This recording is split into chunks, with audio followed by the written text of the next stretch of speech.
కృష్ణ గారు అయితే మరి మన తెలుగు పాటకు అసలు కన్నీ విని ఎరుగని రీతిలో ఆస్కార్ అవార్డు దక్కింది. చాలా ఆనందకరమైన విషయము. మీ అభిప్రాయం దాని మీద?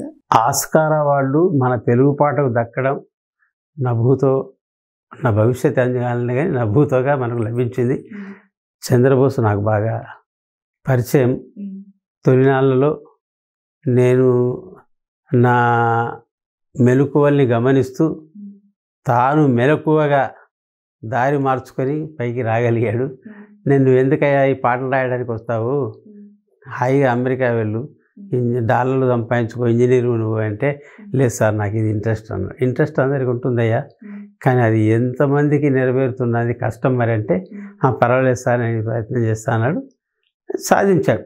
అంటే ఆయన సంకల్ప బలమే కాదు, ఆయనకు అదృష్టం కూడా కలిసి వచ్చింది. ఇప్పుడు గుమ్మడికాయ అంత తెలివి ఉన్నా ఆవగిందంత అదృష్టం ఉంటే తప్ప పైకి రాలేరు, అది కలిసి రాదు. అలాగా అతను అంటే నాటు అన్నది అంటే చాలా గొప్ప పాటలు రాశాడు ఆయన. మౌనంగానే ఎదగమని అన్న పాట చంద్రబోస్ది నాకు చాలా ఇష్టమైన పాట అది. అలాంటివి ఎన్నో మంచి పాటలు వచ్చాయి. సాహిత్యం కనబడుతుంది మనకు. కానీ నాటులో అది సామూహికంగా ఒక నృత్య డ్యాన్స్ ఓరియంటెడ్గానే మనకు ఆకట్టుకుంటుంది, హృదయానికి మనకు హత్తుకుంటుంది తప్ప అందులో ఆయన సాహిత్యమే, చంద్రబోస్ సాహిత్యమే, గత సినీ గీతాల్లో ఉన్న మంచి సాహిత్యం ఇందులో కనిపించదు నిజం చెప్పాలంటే.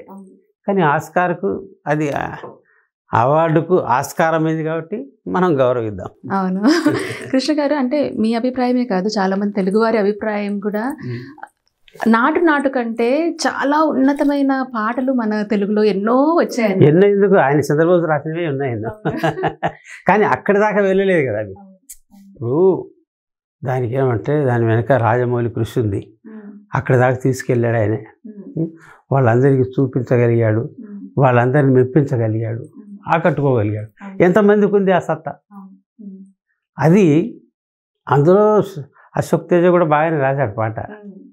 కానీ ఇది ఈ సన్నివేశం, ఈ నాట్యం, ఆ బీటు బాగా పట్టేసి. అవును, నాట్యము, బీటు ఇవన్నీ కలగలిపేసరికి ఆ పాటకి అది సామూహిక విజయం. అయితే పాట ప్రధానం కాబట్టి చంద్రబోస్ గారు దక్కడంలో న్యాయమే. మరి పాట లేకుండా ఏ బీట్ ఉన్నా వినబడదు కదా, అది గుండెకి ఎక్కదు కదా. సో ఆ విధంగా